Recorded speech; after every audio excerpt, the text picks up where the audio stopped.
The figures are staggering. More than 1.7 billion people may now lack basic food security. And in just 2 years, the cost of staple foods has risen by more than 80%. This has happened despite world governments pledging in 2000 to halve the number of hungry people by 2015 as part of their Millennium Development Goals.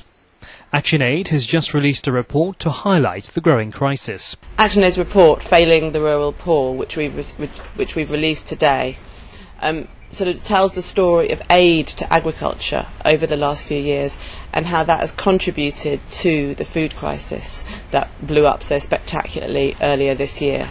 In particular, we're saying that aid to agriculture has been slashed over the last 20 years. It's halved, and it's been spent on the wrong things and in the wrong countries. Most aid to agriculture has not gone to the countries where most hungry people live, and it's tended to be spent on things like, complicated policy reforms rather than actually getting fertiliser and roads and the kind of things that farmers really need if they're going to be able to feed their families and sell food on market. British Prime Minister Gordon Brown and other heads of state have just been meeting at the United Nations in New York to review progress with the Millennium Development Goals. Actionaid says the food crisis has made achieving these goals much harder, and governments in richer countries need to change their agriculture policies. The food crisis really is caused by a combination of things. It's partly to do with policies around agriculture in rich countries. So, for example, the promotion of biofuels in the United States and in Europe has meant that more and more crops are being used for fuel instead of food. And obviously, with less food around to feed people, prices have gone up. That's one of the big causes of the food crisis.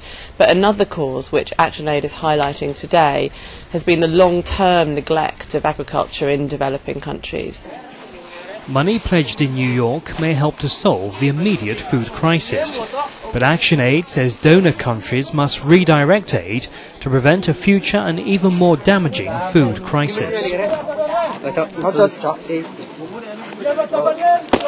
And what Actionaid is saying today is that aid to agriculture needs to really look more closely at the realities of who is hungry in the world and what we can do about it. The vast majority of hungry people are small, poor farmers in remote rural areas of developing countries. And it's those people who've seen the amount that they get in aid slashed over the last 20 years. So aid needs to go back to supporting the people who are actually the poorest and hungriest people in the world. Many of the poorest and hungriest are women, and Actionaid says it is no coincidence that there has been little or no decrease in maternal mortality since 2000, despite this being one of the Millennium Development Goals.